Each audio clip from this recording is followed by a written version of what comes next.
Assalamualaikum warahmatullahi wabarakatuh. Selamat pagi anak-anak ibu. Apa kabar semuanya? Semoga selalu sehat dan tetap semangat. Senantiasa dalam lindungan Allah Subhanahu wa taala. Amin. Anak-anak ibu yang ibu sayangi, di pagi hari ini baiklah ibu akan memberi kalian materi tentang Kedaulatan Negara Kesatuan Republik Indonesia. Adapun yang akan kita bahas adalah tentang hakikat dan teori kedaulatan.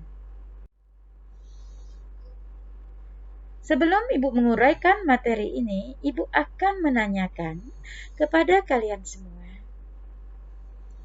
apa itu kedaulatan? Ayo, ada yang tahu? Baiklah, ibu akan menguraikan apa itu kedaulatan. Secara etimologi, kedaulatan berasal dari bahasa Arab, yaitu daulah.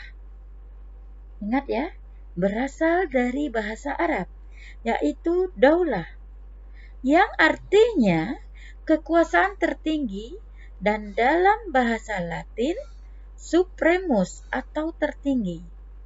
Jadi daulah ini artinya kekuasaan yang tertinggi, ya. Dan secara harfiah, kekuasaan itu adalah wewenang dalam sebuah negara, di dalam sebuah pemerintahan. Jadi perbedaannya dari secara etimologi, kedaulatan itu berasal dari bahasa Arab, daulah, kekuasaan yang tertinggi, dan secara harfiah bahwa kekuasaan itu atau kedaulatan itu adalah wewenang, kekuasaan yang tertinggi dalam sebuah negara, di dalam sebuah pemerintahan. Jadi persamaannya adalah tertingginya ya, tertingginya kekuasaan tersebut.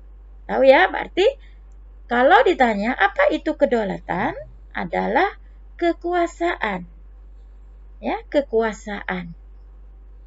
Oke, anak-anak ibu, paham ya di sini ya? Ibu akan melanjutkan materinya yang lain, yaitu sifat-sifat kedaulatan.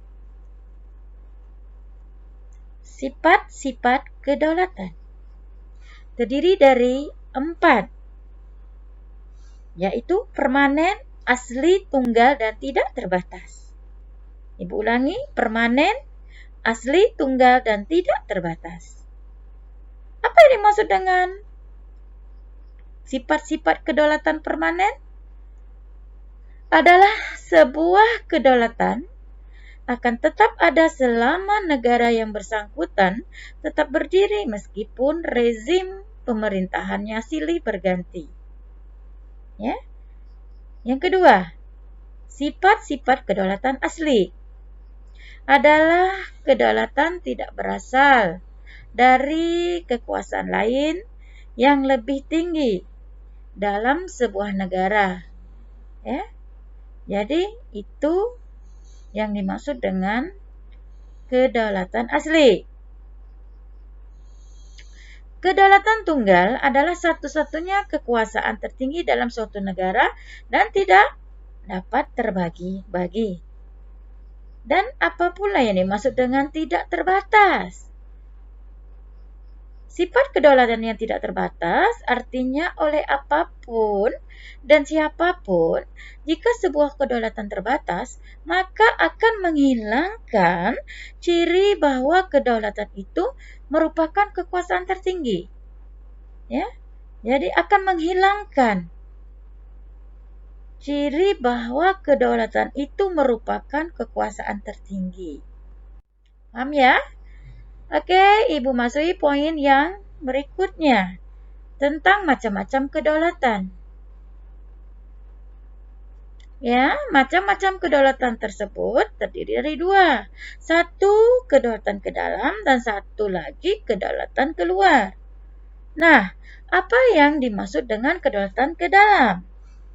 Kedaulatan ke dalam adalah kedaulatan suatu negara untuk menyusun, mengatur organisasi pemerintahannya sendiri, mengelola ya yang ada di wilayahnya, yang mengandung sumber daya alam, baik itu darat, laut, dan udara, berdasarkan peraturan perundangan yang berlaku. Kedaulatan ke dalam tuh. Apa yang dimaksud dengan kedaulatan keluar? Kedaulatan keluar adalah kedaulatan suatu negara untuk mengadakan hubungan dan kerjasama dengan negara lain untuk kepentingan bangsa dan negaranya. Ya, paham ya? Baiklah anak-anak ibu, kita lanjutkan dengan materi kita tentang teori kedaulatan. Teori kedaulatan ini terdiri dari 5 teori kedaulatan. Yang pertama, teori kedaulatan Tuhan. Yang kedua, teori kedaulatan raja.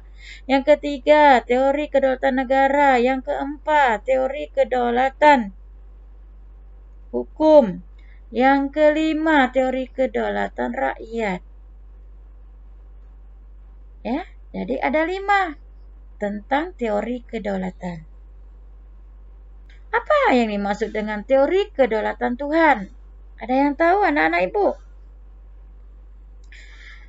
Teori kedaulatan Tuhan adalah teori yang mengajarkan bahwa negara dan pemerintah ini mendapat kekuasaan tertinggi dari Tuhan. Jadi, apa yang diperintahkan untuk negara maupun pemerintahnya itu bersumber itu dari Tuhan. Kekuatannya, kekuasaan yang tertingginya, ya. Dan apa pula tuh yang dimaksud dengan teori kedaulatan raja? Bahwasanya kekuasaan tertinggi itu dipegang oleh raja. Jadi kekuasaan raja berada di atas konstitusi, ya.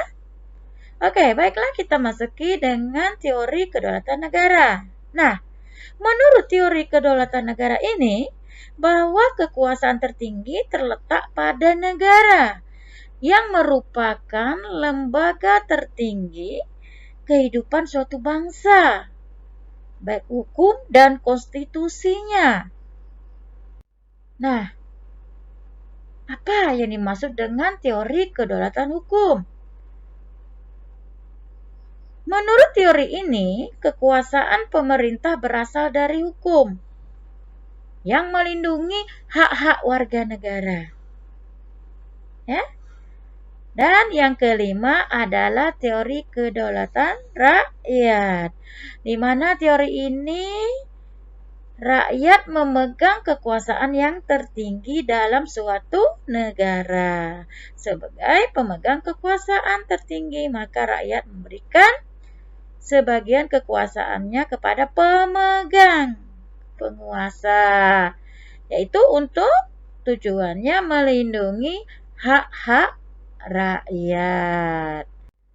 Oke, anak-anak ibu, dari pertemuan hari ini, semoga apa yang ibu berikan kalian bisa paham dan mengerti. Dan di akhir materi ini, ibu akan memberi kalian tugas. Ada 5 soal yang kalian akan jawab di rumah ya. Belajar di rumah. Dengan pertanyaannya, yaitu 1, jelaskan pengertian kedaulatan dari segi etimologi. Yang kedua, jelaskan macam-macam kedaulatan. Yang ketiga, jelaskan 4 sifat kedaulatan. Yang keempat, berdasarkan teori kedaulatan mana yang dipakai di Indonesia? Tadi sudah ibu uraikan. Kita ada 5. Teori kedaulatan Tuhan, teori kedaulatan rakyat, teori kedaulatan negara, teori kedaulatan raja, teori kedaulatan hukum. Nah, teori mana tuh yang pakai di Indonesia?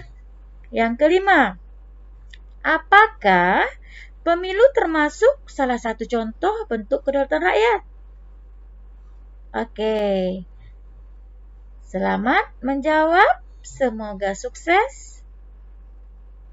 Tetap semangat, jaga fisik, dan jangan main kemana-mana. Tetap selalu di rumah, selalu belajar, dan kalau keluar harus pakai masker.